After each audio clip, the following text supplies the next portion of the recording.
Welcome, everyone. It's very nice to have you in this new webinar of Scientix Presents Future-Proofing STEM Education. Our topic today is about technology, career role models in the classroom, and how we can all work together to transform STEM education. This webinar is brought to you by Scientix and the SEER. And the first question is why? Why are we here? For me, in my career as a teacher, very often students ask me, Miss Christina, did the internet exist when you were young? And the answer is it actually did not. And so very often I feel self-conscious and insecure when I have to talk about 21st century careers and technology to my students.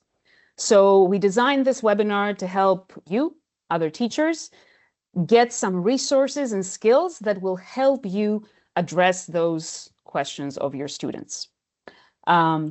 First off, let's see who we are. We are Scientix. We are the community of STEM educators, an initiative of European Schoolnet. We've been around for some years now. And our goal and vision is to help educators collaborate, learn from each other, and have all the tools they need to be able to deliver STEM education better. We are very lucky to have thousands of teachers on board and helping students every month. How do we do it? The first and most important thing is community. We organize events, and with the help of our Scientix ambassadors, who can be an inspiration to other teachers, we can help every member of the community learn from one another.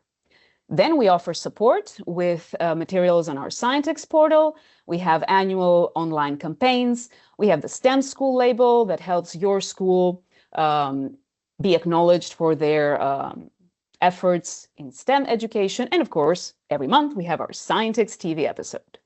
And finally, we offer training and professional development with webinars, workshops, and MOOCs on EUN Academy to help you actually learn new skills. This webinar is also supported by the SEER, the STEAM Education European Roadmap.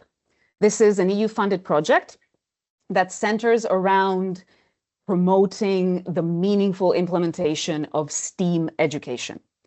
STEAM education has been around as a term for many years, so we know where we want to go, but it's also important to know how to get there. So the SEER project is creating a roadmap for policymakers, curriculum authors, industry partners, with recommendations for the implementation of STEAM and integrated STEM teaching. This is not something that is directly for you, the teachers, but it is something that will help those who make decisions for you be able to make better ones. So now that introductions have been completed, we're ready to start the discussion. We're going to start with the STEM careers and role model segment, because ultimately this is why we're here. This is why we're doing it. We want our students to understand what kind of choices they have in the future and to be able to have the necessary skills to pursue those choices. I'm now going to pass the floor to my colleague Luigi and his guest teacher, Georgia. Luigi, the floor is yours. Thank you, Christina, and welcome everyone. So as Christina was saying, I'm Luigi, and I will very briefly introduce the topic of STEM careers to give you a bit of a context about this important matter we are focusing in today's webinar before handing over to our special guest, Georgia, that we have invited, which contribution will be very much more interesting as she will tell you about some very useful resources that you can bring into the classroom and some tips based on her experience.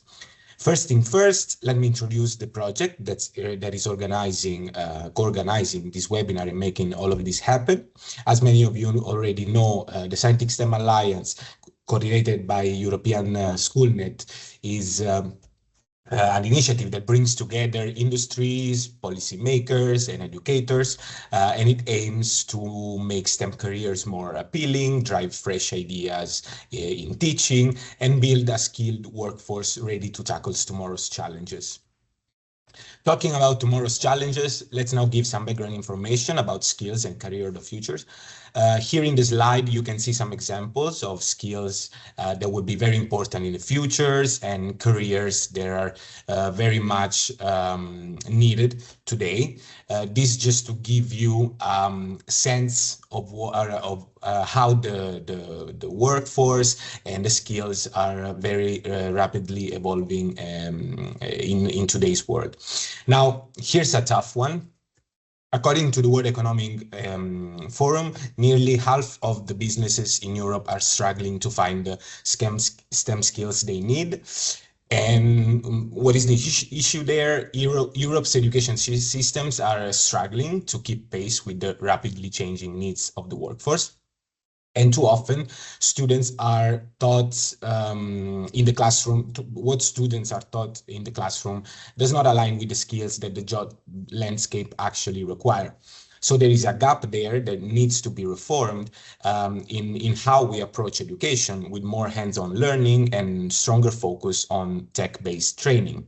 But the issue is even more pressing when we look at Europe's growing problem. Technology is advancing at a very quick pace, but interest in STEM careers is lagging behind.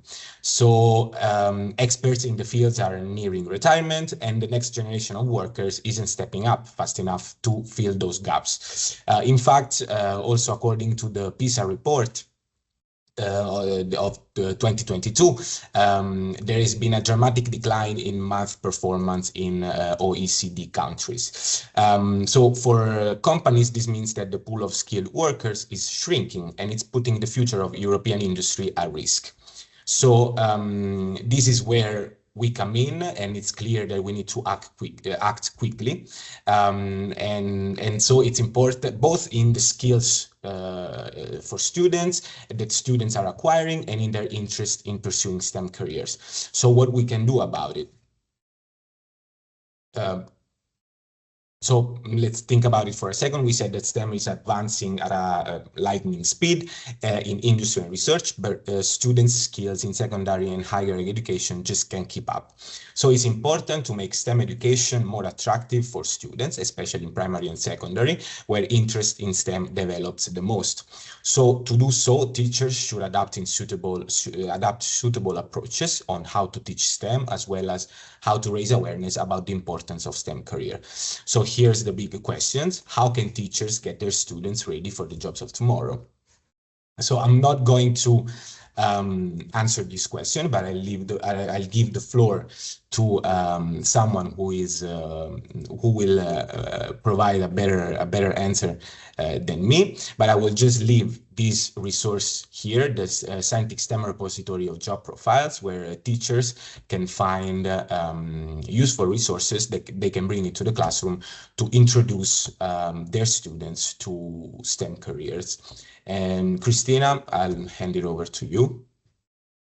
Thank you, Luigi. This is very interesting, a bit dire, but I'm sure we can do something about it.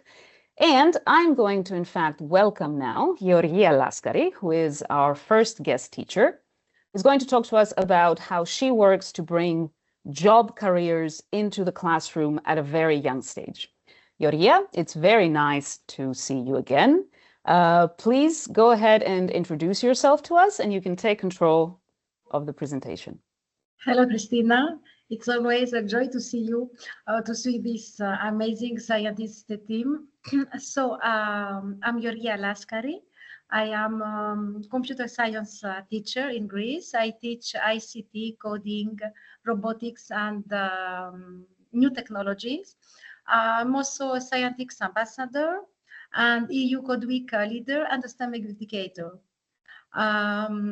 So how did I get involved in teaching about careers, job careers? It all started in 2021 when I was a winner of the STEM Discovery campaign. It was in the period of COVID-19. So we couldn't travel in Belgium. And the award was to be part of the STEMIT Career Advisor Network. Now the network is fully integrated into the scientist community. At first, talking about job careers in primary schools seems totally irrelevant for me, because we are speaking about professions, but not job careers. But after the trainings we had with many webinars with experts and other teachers explaining how they implemented job careers in the classroom, I started to have a better idea on how to proceed with this. Of course, the resources from the STEMIT project, now you have Luigi said that everything is included into the Scientist repository, was very useful, especially the careership template, the STEAM career handbook, and also the repository of job profiles. Excellent. So could you start by telling us, if a teacher wants to start doing the same thing as you do, what would be an easy place that they can start from? For my experience, I always start small. So I didn't create a new activity. I just used my ongoing projects. At this time, I was working on a project, on an unique project about technology and climate change. So I asked an agricultural scientist expert to meet virtually my students and talk about the job opportunities related to agricultural sciences studies. I was very surprised to see how easily my students started to ask questions and interact with the expert. It was very unexpected. You can't imagine. It's very amazing to see so young students talking and asking about careers. I think it's always very important for students to have an idea about all these things we tell them and we describe to them. Yes. I know that you have an even more elaborate example. So tell us, what is a more advanced lesson plan or activity that you can do to introduce STEM careers in the classroom? So when I saw the reaction of my students, I was then using space as a context for my coding and my robotics activities. And I decided to contact an expert who was working in the space industry in Germany and ask him to fill out the STEMIT career template. So we received his answer, and then the students were so excited about his answers. They were so curious to learn more that they really asked me to send him, to send him more. I have to take control. Yes. Yeah, you can take control. Okay. Because I'm here. All right. So they were so excited that they decided to ask him more questions. And we were very lucky because he accepted to answer. And from this part on, I see that really talking about job careers really interests our students, even the young ones. They were about 10 to 11 years old then. After this, I decided to invite at school to have a face-to-face meeting with another specialist on space. He was a physicist and a remote sensing specialist expert. And this time, the students decided to write themselves the questions for the interview. So they interview him, they took notes, and there was a very animated discussion. And I have to say that the students didn't expect more of the answers of the experts. And they was very surprised. And I think that was the moment that they realized that all the subjects they were taught at schools can be used later in the future. So they understand why we learn physics, they understand why we learn mathematics, they understand why we learn foreign languages. Because the expert said, you know what, without English, you can go further and have a master or a PhD. So it was very relevant. They were very, it was like a box opened in their mind. And you could see this happening in the front of you. Of course, after all those interviews, in the classroom, we were reflecting about the answers of the expert, and I always asked the students what was their opinion, and if they could imagine themselves in the future in such a profession. That's a great example. And can you give us some more examples of how you're going to keep doing this? Yes, after those first interviews, it was very easy for students to just wrote some questions, and each time we had a guest at the school for different subjects, for example, for internet safety, to go after the presentation and ask him some questions on his professions.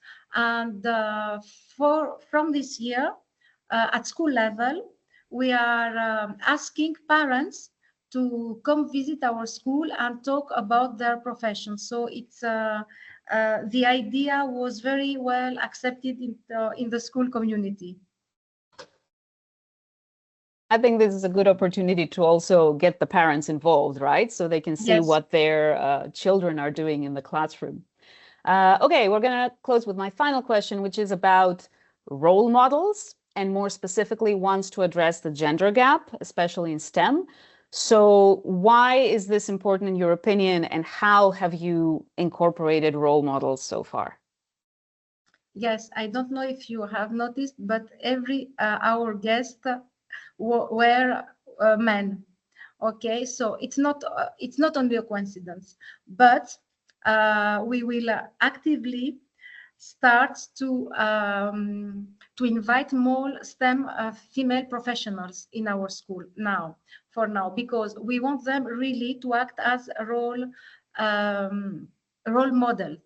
It's very important, especially in the primary schools, because when the little girls can see in front of them some women having jobs that they didn't consider of having, the younger girls, it really helps to break the stereotypes, and so the girls can really imagine themselves in those STEM careers.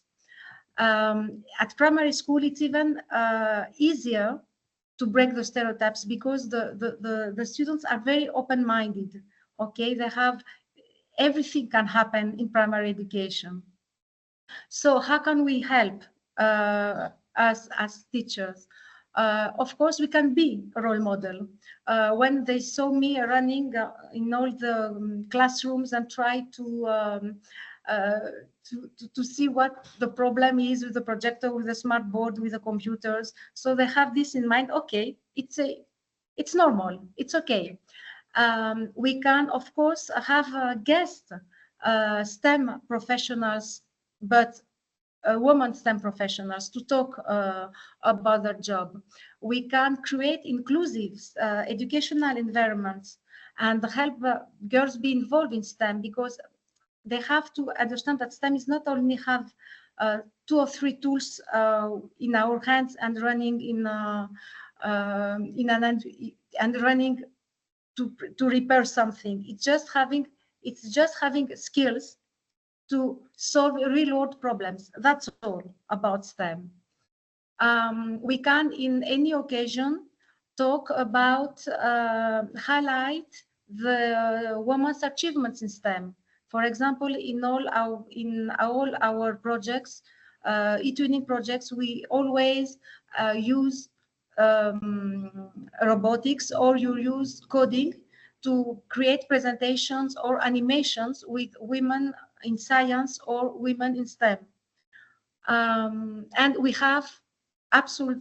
must talk about the importance to have the participation, the equal participation of both women and men in new technologies like AI.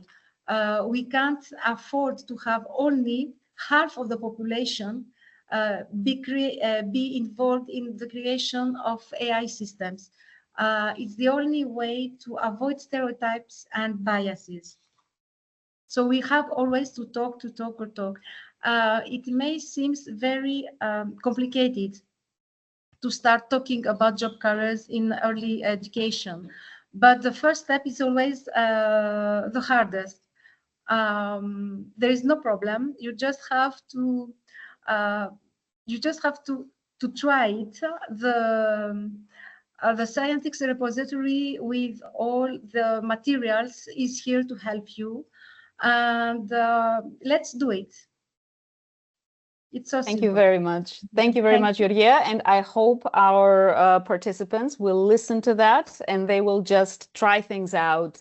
It doesn't have to work the first time. As long as you try something, it's always for the better. All right.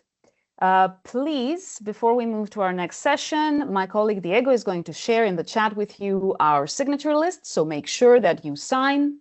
And we're going to move to our next session, which is about bringing technology into the classroom. For this session, I'm going to introduce my colleague Julia and her guest Jesus to talk to us about the Smart Connected Classrooms pilot project powered by Qualcomm. Julia, go ahead. Hello, Christina, and hello, everyone. In this segment, we will talk about how we can use technology to promote learning and build these critical skills that our students need nowadays, as Luigi and Giorgio were mentioning before. And we will see how we've done that through the Smart Connect Classrooms pilot project. So as Christina was saying, I'm joined today by a fantastic guest, Jesus. Jesus is a teacher and ICT coordinator at La Dehesa de Humanes, and one of the teachers who has worked with us in the Smart Connect Classrooms project, which will be the focus of this segment. But before we hear from Jesus about his experience in the project, how he uses technology in his lessons, and more specifically, how he's integrating virtual reality, I will give you a very brief overview of the project. Before I start, it's important to mention that this project is a collaboration with our Scientix STEM Alliance partner, Qualcomm, and European Schoolnet. So the project is funded by Qualcomm Incorporated through its Wireless Reach initiative. To give you like a very brief overview on the project, the aim of the project at its core, it aims to research the impact of digital technologies on education and develop recommendations and best practices for integrating these tools into the classrooms. But how do we do that, and which technologies are we talking about? So the project started a couple of years ago with the first phase. We worked with 2 schools, one in Spain and one in Portugal. And together we studied how Qualcomm education solutions could help and could impact, what was their impact on teaching and learning processes. We'll show you more about these tools in the next slides. But last year we moved into the second phase of the project and we started using virtual reality. This allows us to involve more teachers and students from both primary and secondary education. And we began researching the impact of virtual reality in different subjects, both STEM and non-STEM subjects, to see as well its impact in teaching and learning processes. Finally, this year we've entered into a third phase of the project, in which we still focus on virtual reality, but with a slightly different approach. So now we are working with 4 schools that are using virtual reality and 3 schools that are not. And the goal is to compare how students perform with and without the use of virtual reality and see its impact on learning, but more specifically on knowledge retention. And this third phase of the project, it's important to know that it's focused on science topics on the 5th grade of primary education. So yeah, here's a quick look at some of the equipment that we used in phase 1 of the project. The findings from this phase, including some tips on how to incorporate these technologies into your teaching, as well as examples of learning activities, are available in the report of the pilot, which you can find on Scientix. And now, well, in phase 3, but also in phase 2, we've been using Class VR headsets, which come with access to the Class VR portal and Avantis World. And also we are using some tools which allow both teachers and students to create their own content and their own immersive learning experiences, as Jesus will explain a bit later. Just to quickly end this brief introduction to the project, it's important to note that the project is not only about trying out the new technology. As I was saying, it's a research project, so we collect feedback from teachers through meetings, through questionnaires, to see how these digital tools are working in practice, what is their impact, and also, more importantly, how they can be improved. So with a focus on best practices as well as recommendations. And also an important component of the project is that the project team offers technical and pedagogical support throughout the project, but specifically before the implementation of the technology. So we make sure that teachers are supported and ready to test the technology. So to end this introduction, I leave this slide with a QR code and a link in case anyone wants to learn more about the project. And now I'm excited to pass the floor to Jesus, who, as I was saying, has been directly involved in this project and will share his experience in the project and using virtual reality. So thank you all, and let's hear now from Jesus. Hi, Jesus. It's nice to welcome you also again. You're the usual suspects for me. So I'm very excited to hear your stories. You can take control. And first question is, I'd like to hear more about yourself, your school, and how you got involved in this project.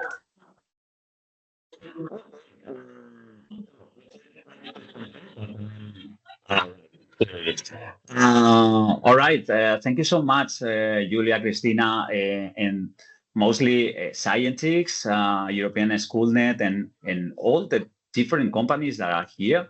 I have to say that a little bit more about, I'm going to explain, I'm going to start with a little bit more about me. For example, I'm Jesus Muñoz, I'm the ICT coordinator here at DESA de Humanes School. And also I'm the tutor of a grade, 4th grade class, and sometimes 5th grade, and many other things. I do a lot of different things here at the school. Also, I teach at the International University in La Rioja, and also I'm a teacher's trainer. So basically, I try to help at every stage of the life, right? As a pedagogue, robotics, arts, and Spanish language are my fields, my subjects. But the ICTs are mostly my tools, because I think that I have to start by saying that for us, all the ICTs, all the technology are really tools that can help us to reach the contents that we want and all of these kind of things. Talking about the school where I am, I should say that this is a very special school. It's a school that it's committed to leveling the playing field, okay, by offering a world-class education to students from families with fewer financial means. Basically, the school is making a real difference in the lives of those who need it most. Humanes de Madrid is a more or less like a suburb of on the countryside of Madrid, and it is more or less like well, our school serves a community while many families struggle economically and face social barriers sometimes. So basically, our mission is to provide equitable access to quality education, helping students from all backgrounds to reach the full potential. So our mission here at the school, or our social project, as you can see, is so strong. I came here like 3 years ago, and I started by coordinating this project. So it was amazing to see how something as big as Qualcomm and Scientix and the European Schoolnet, that more or less they were like something that I were reading at the books or on the internet as a very big thing. And then I was involved in a project where all these things came true. So it was like I felt like a child on Christmas, really. So I have to say that I had to say that. So the project started for me. I thought that the best way to explain that project is where it's my own vision, because it came as a new thing for me, and it helped a lot to our students. So it was great to see that the pedagogy were always before the technology. So there were a lot of trainings, there were a lot of manuals, or I had to say that tutorials about how to use all the devices that were about to come at the very first part. So the first part was the training. So we had to see how to put all that technology inside of the classroom, but first we have to learn how to do it. Okay. And then I started as a coordinator to help the teachers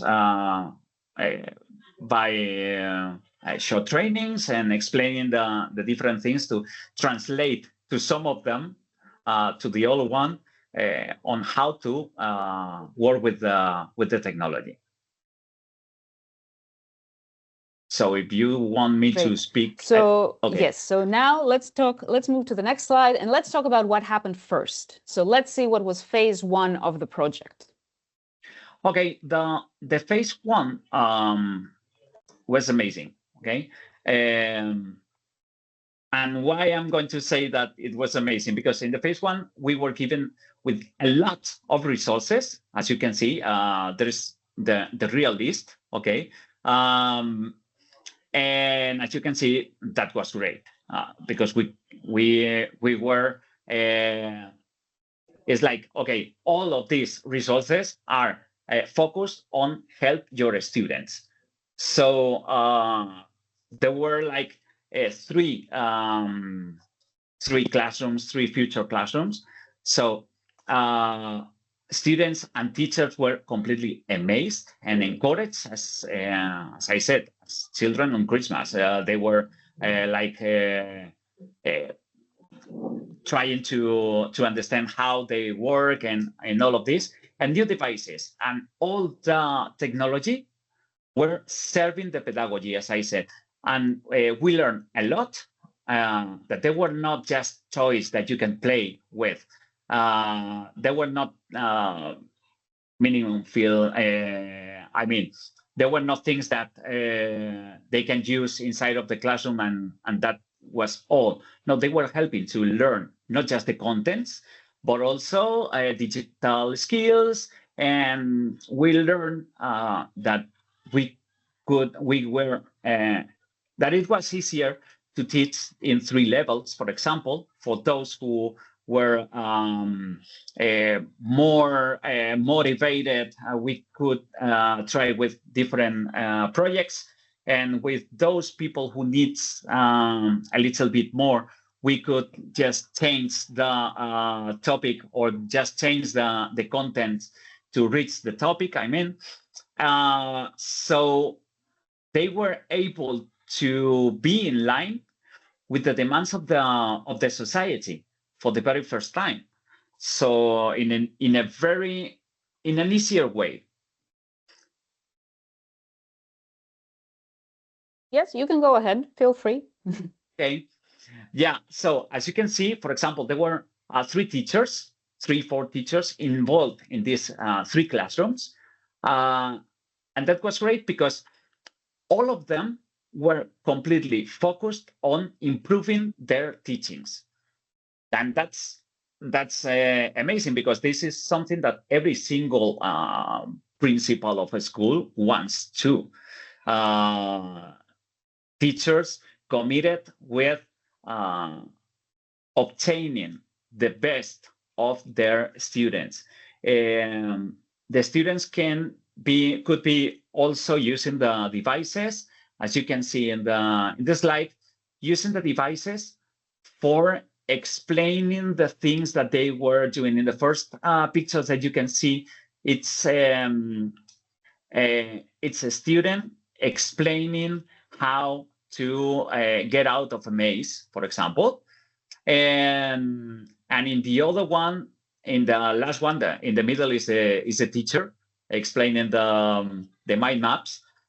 But in the last one, they were preparing some contents for the rest of the class. So we were reaching or improving and raising our connectivity with the rest of the students. We also use it a lot with arts, and it was great. It was great because they can draw and they can help the rest to know how to draw some parts of a face or whatever. That's amazing. I'm going to move more quickly into phase 2 right now, because we need to. Sorry. Yes, because that's also a lot about creating content. So Yes. I want to hear how you used virtual reality in the classroom.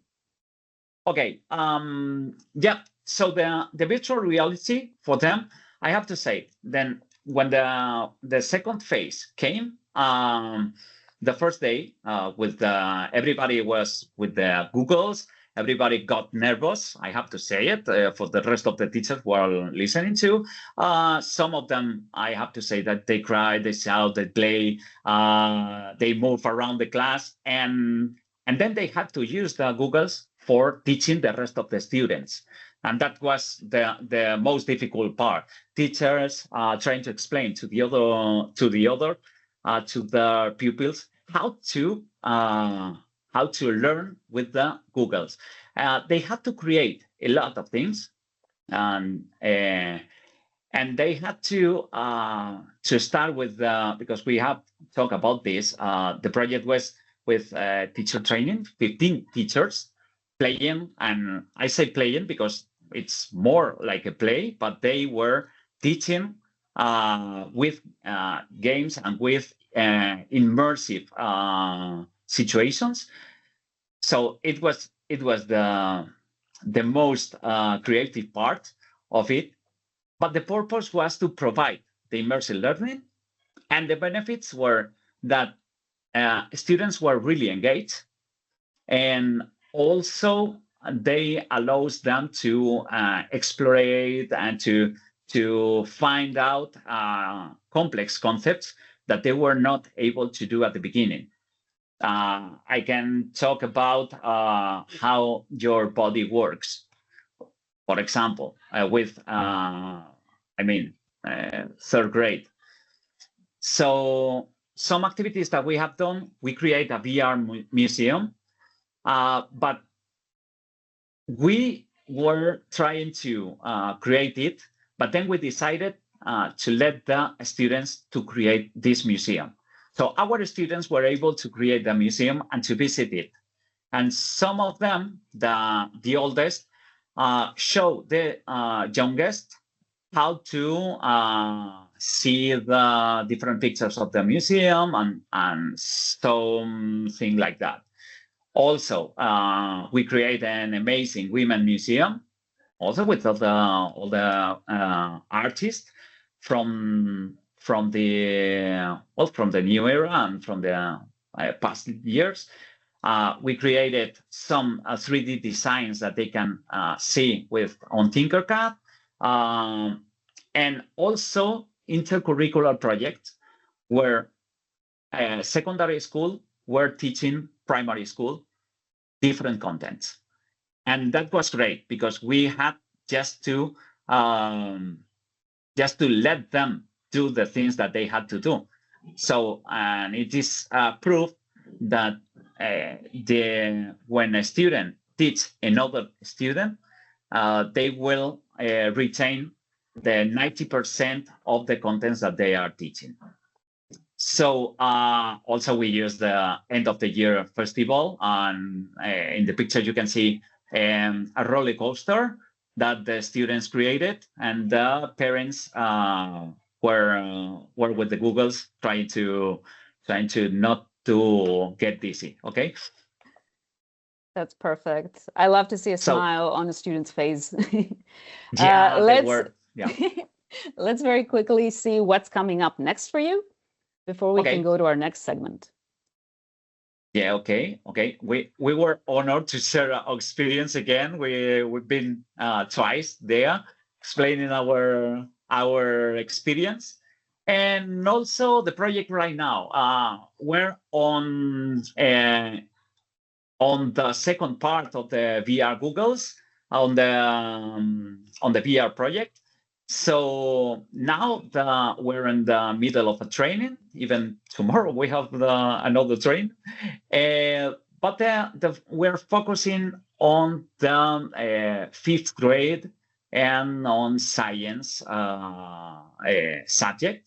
So we will be able to see if we will be able to assess or to evaluate how are they working with the students. So what do we want? Boost the engagement, give a tailored support, make a feedback easier, because if they see it, they will be able to remind it, and connecting them to the world.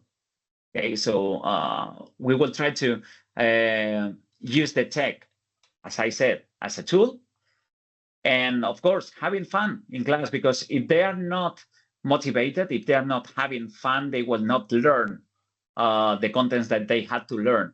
And if they have fun, they will understand something, they will get a good reminder of that, so they will be able to express it and to learn it, to really learn it. So right now we're beginning the phase 3 based on the focus on the assessment on if they are useful or not as a tools. Awesome. I think you've said my favorite word, which is fun. Because if something is not fun and you don't feel free to play and experiment, then you will not learn.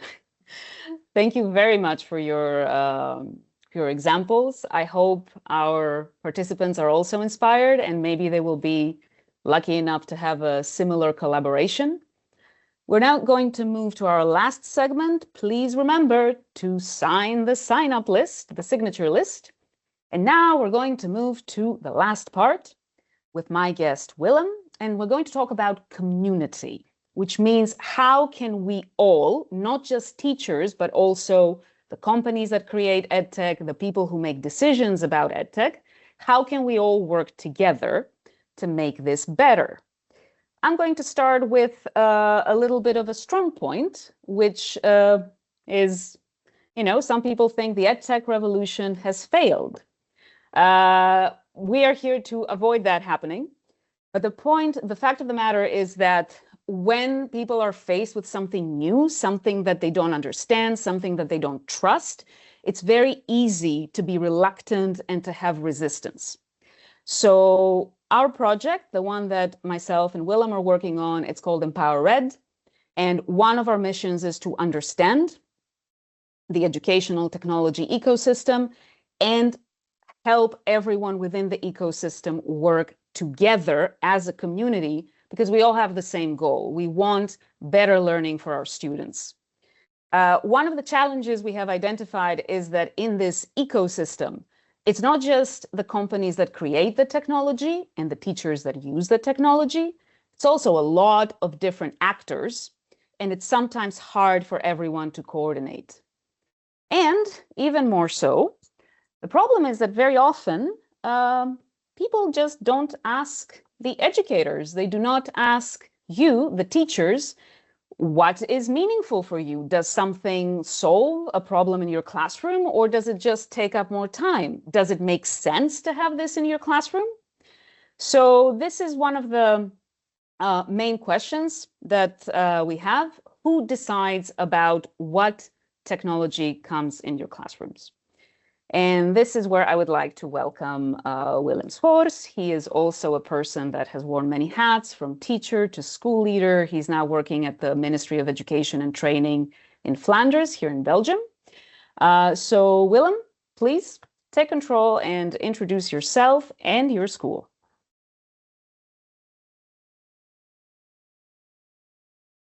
You are muted. Typical. Sorry about that. So thank you, Christina, for your introduction and for having me at your webinar. So as Christina already mentioned, I work at the Ministry of Education now, but before I was a school leader and the founder of Stroom. Stroom is what we like to call an innovative school in Leuven, which we started now 6 years ago in 2018. And what is interesting that this before the school started, we had 2 years, let's say, designing it, and we did that process with a group of amazing teachers from very diverse backgrounds, but also with researchers, and that made it a very interesting story, because every decision we had to make during the design process of the schools, we could do evidence-based, because the researchers were at the table with us and could inform us on research that existed to inform the decisions we had to make. So what decisions did we make, and how did we design this school? We started from the theory is about motivation, because we decided that we wanted to be a school where kids wanted to learn and didn't have to learn.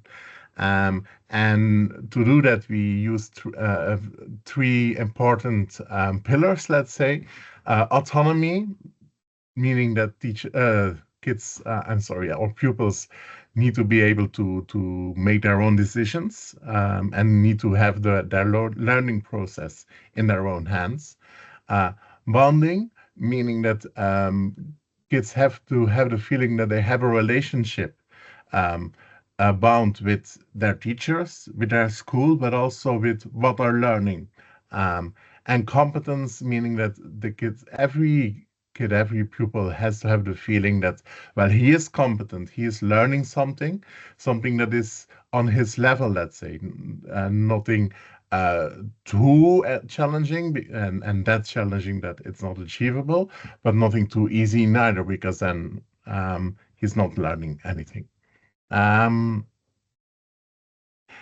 the pictures you can see the school. What was nice too is that we could even design the building. So since we started everything from scratch, we could also build the school or the building that we needed. And using these principles and thinking about the design, we decided that self-guidance, self-regulatory learning would be very important. So a lot of the time, pupils are working autonomous, and teachers are more like coaches instead of classical teachers in front of a classroom. I have to say, I wish I could go to that school, but it's too late for that now. So my first question for you is, when you were designing the school, what was your approach for integrating EdTech into the space? Yeah. Well, originally, and as you can maybe see on the picture, we didn't. And it was a deliberate choice not to use technology from the start because, of course, we thought about it and we wanted to be innovative and it would make sense to use technology to be more innovative. But we wanted to put our focus really on our pedagogy and thinking about how we want to approach learning and teaching. And of course, after a few weeks already, once we started the school, we realized that technology would be a great help. What you see on the picture is the planning board that we had in our first year. And I don't have the time now to explain it all, but I think you can easily see that it would work much better using a digital tool. And even after a few weeks, teachers came to my office begging to use technology and to use digital tools. And I think that's great because now it was a deliberate choice from the teachers to use it. And also we did it because it would help the way we teach and learn, not because of the technology as such. And that was a great starting point. So what you see here is what we did after 1 year. After 1 year, every kid had his own laptop or his own device. And as you can see, we could do our planning and teaching stuff digital, which was a great step forward. Great. So now for a more difficult question, have you collaborated directly with EdTech companies for the co-creation of tools? And do you have a good or maybe not too good example of how that went? We did. And I think I have both examples, but I will try to keep it short. So we had our own system and we quickly realized that even though we were happy to have laptops, we didn't have the tools that really served the way we wanted to work in our school. And we dreamt of a solution that digitized the whole flow of learning, meaning that teachers could set up the planning in a tool, then it would go to the pupils. They could choose the assignments they would do and plan them for the week. And then it would go back to the teachers to check if the goals were met. And then it would go to the parents who could see which goals were met and weren't. And we had this whole idea in our head, but we couldn't find the tool that was made for it. And about the same time, we were contacted by a young entrepreneur who actually he designed a tool for online assessment and to create report cards based on competency. So it already sounded a bit like what we needed, but we needed much more than that. And he was very ambitious and he told us, oh, but everything that you want, I can make for you. Give me a few months and the application will be built. And of course, we were amazed by that promise, and we were like, oh, we have to sign this agreement and go for it, even it's like a pilot. We completely believe that this will work. Sadly, that was the start of the most frustrating year in my career, I think, because we were very dependent on this tool and it simply didn't work. Even if it's in this first stage when it was only an assessment system, it didn't do what it really should do, and it simply didn't work. And then all the extra features that we wanted and were promised were developed very, very slowly. He didn't get far. And well, yeah, as I said, it got very frustrating for us. I think also for him, because he spent a lot of money on it. He needed to hire developers to code it all, which didn't work out. Teachers got very frustrated and sometimes mad because the software simply didn't do what it should do. And at some point, well, even pupils and parents got bothered by it because because they didn't get the results in time.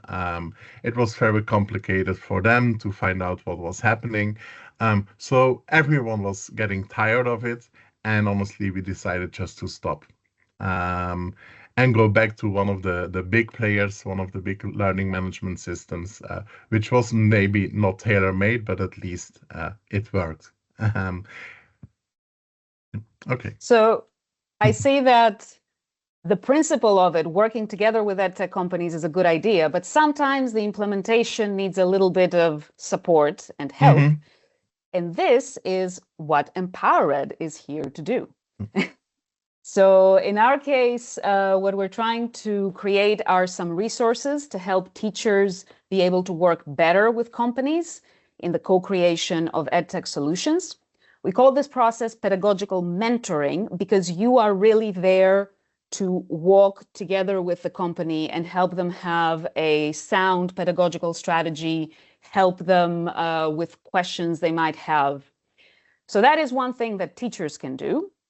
And there is a second part to it, which relates to creating a digital strategy for the incorporation of technology in a school. Now, you might not be directly responsible for this, but maybe your head of school or your ICT officer is. And please pass on to them the second MOOC that EmpowerEd is offering that will give them the necessary tools and understanding about how to listen to the needs of teachers and make better choices about incorporating EdTech. So what can you do next? First thing, I will invite you to join our newly launched EmpowerEd community, where you can find specific resources about educational technology. We will be following up with events that can help you understand the landscape better, and you can connect with other educators that are on their way to becoming pedagogical mentors. Second thing is, of course, follow the MOOCs. They will be launching in February at EUN Academy. And the third thing is, if you have an inspiring example about using EdTech in your classroom to put a smile on your students' faces, or if, like Willem, you have worked with an EdTech company for the creation of a product, you can take part in the STEM Discovery campaign and be in the run for the EmpowerEd EdTech Award, which is a great segue to the last part of our webinar, where I'm going to tell you about the STEM Discovery campaign organized by Scientix. The campaign is an opportunity for teachers to share the things that you're most proud of, activities that you did in your classroom, stories of implementation, anything that is STEM related that you are proud to share, you can do so. The campaign runs from February to April. You can share activities together with countries, not just from Europe, but all over the world. Last year, we had 700,000 participants, including teachers and students, and a total of 4,000 entries. And this year, we want to have more, so you should help us do that. And as I said, at the end of the campaign, there is an evaluation, and you have a chance to win some of the Scientix awards. Today, we presented to you some resources that can help you prepare for some of those awards.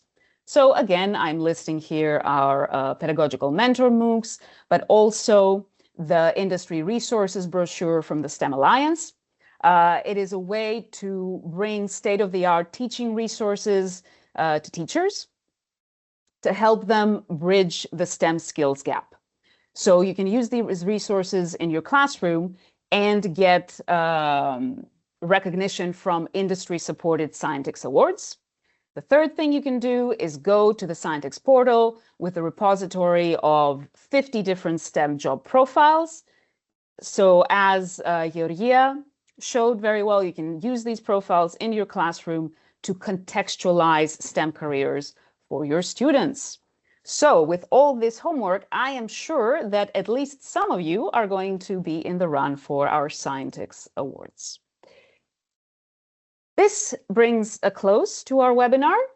I would like to thank you all for being here, and don't be a stranger. You can keep in touch in different ways. You can subscribe to our newsletter to be up to date with the latest Scientix news.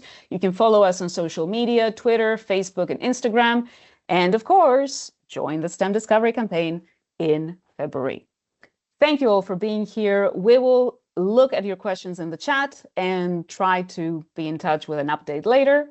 Thank you to our guest teachers for sharing their experiences. Thank you to all my colleagues, and see you in Scientix. Bye, everyone.